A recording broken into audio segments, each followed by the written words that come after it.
Osmania university Meka star ఆడిటోరియంలో తెలంగాణ భూరక్షణ సమితి ఆధ్వర్యంలో పేదల భూముల యాజమాన్య హక్కుల సాధనకై సమీక్షా సమావేశం నిర్వహించారు.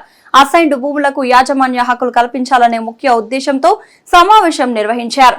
సమావేశానికి ఉస్మానియా యూనివర్సిటీ ఆర్ట్స్ కళాశాల ప్రిన్సిపల్ ప్రొఫెసర్ కాశిం, సమితి రాష్ట్ర అధ్యక్షుడు బుగ్గా మైసయ్య, ఎంఆర్పీఎస్ రాష్ట్ర కన్వీనర్ నండ్రు నరసింహ పాల్గొన్నారు. ఈ సందర్భంగా వారు మాట్లాడుతూ తెలంగాణలో అధికారంలోకి వస్తే అసైన్డ్ భూములకు యాజమాన్య హక్కులు కల్పిస్తామని కాంగ్రెస్ పార్టీ జాతీయ అధ్యక్షుడు మల్లికార్జున ఖార్గే హామీ ఇవ్వడం జరిగిందని గుర్తు చేశారు. కాంగ్రెస్ పార్టీ ఇచ్చిన హామీ ప్రకారం అసైన్డ్ భూములకు ప్రభుత్వం తక్షణమే యాజమాన్య హక్కులు కల్పించాలని డిమాండ్ చేశారు. గత ప్రభుత్వాలు 1950 వరకు ఎస్సీ ఎస్టీలకు అసైన్డ్ భూములను కేటాయించడం జరిగిందన్నారు. కానీ ప్రభుత్వాలకు, ప్రభుత్వ కార్యాలయాలకు గాని ఏ ఇతర అవసరాలకు భూములు కావలసిన వచ్చినా ఎస్సీ ఎస్టీలకు కేటాయించిన అసైన్డ్ భూములను లాక్కుంటున్నాయని మండిపడ్డారు. ప్రభుత్వాలు ఇచ్చిన భూములకు యాజమాన్య హక్కులు కల్పించకపోవడం వల్ల వారు ఆ భూములను అనుభవించలేకపోతున్నారన్నారు. అందువల్ల తక్షణమే కాంగ్రెస్ ప్రభుత్వం అసైన్డ్ భూములకు యాజమాన్య హక్కులు కల్పించి వారికి న్యాయం చేయాలని డిమాండ్ చేశారు.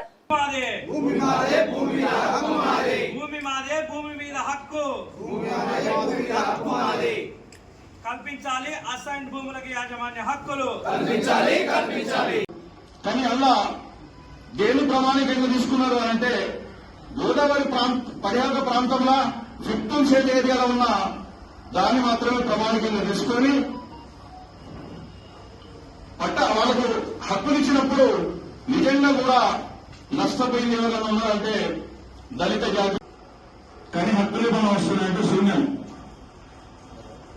ఇది సీలింగ్ భూముల కథ అయితే ఇకపోతే ఈ మధ్య కాలంలో గోదావరి పర్యాటక ప్రాంతంలో కావచ్చు, అదేవిధంగా ఇంకా కొంత మైదాన ప్రాంతాలు తీసుకుంటే పూరు, బొప్పాలపల్లి, ఈ కొన్ని చిట్కాలు ఇలాంటి ప్రాంతాలలో పూర్వ వ్యవసాయం ఎక్కువ చేస్తున్నారు.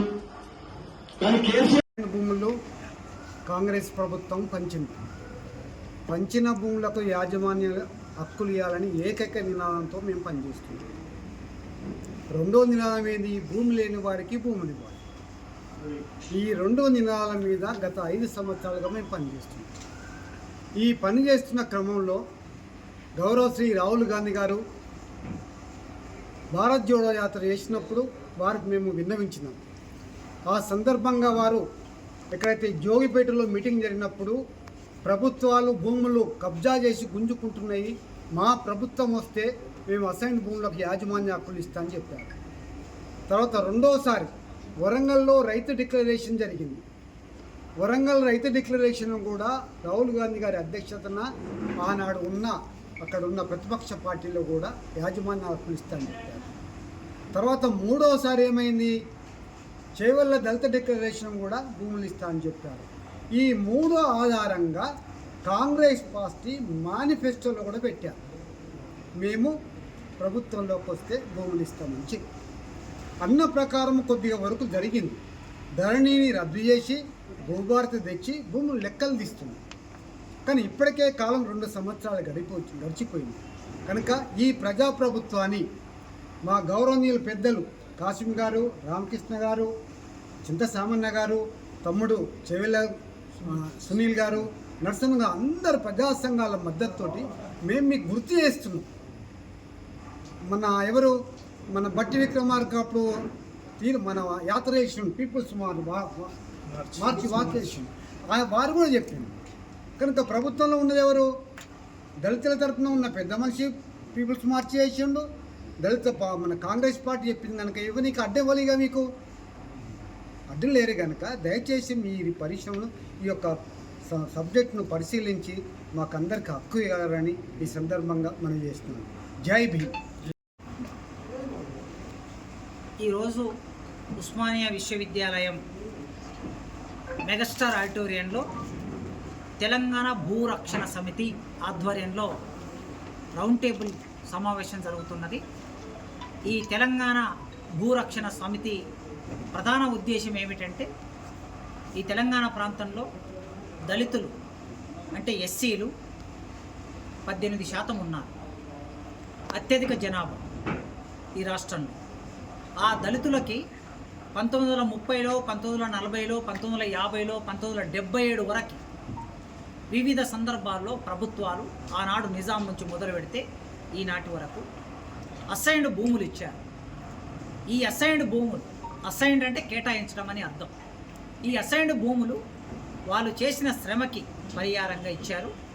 అయితే ఈ భూముల మీద పూర్తి స్థాయి హక్కులు దళితులకు లేకపోవటం మూలంగా భయాందోళనకి గురయ్యే ప్రమాదం ఉంది. రోడ్లు వేసినా భూములు లాక్కుంటారు. వివిధ ప్రభుత్వ కార్యాలయాలు అంటే కలెక్టరేట్ కట్టినా, ఎస్పీ ఆఫీసు కట్టినా, మండల కార్యాలయం కట్టినా, లేకపోతే ఏదన్నా కంపెనీ పెట్టాలనుకున్నా ప్రభుత్వం ఈ భూములను లాగేసుకుంటూ ఉంది, ఆక్రమిస్తూ ఉన్నారు. అందుకే ఈ భూముల మీద పట్టాలు కావాలి, అసైన్డ్ భూముల మీద పూర్తిగా హక్కులు దళితులకే చెందాలి అని డిమాండ్ చేస్తూ ఈ రౌండ్ టేబుల్ సమావేశం జరుగుతుంది.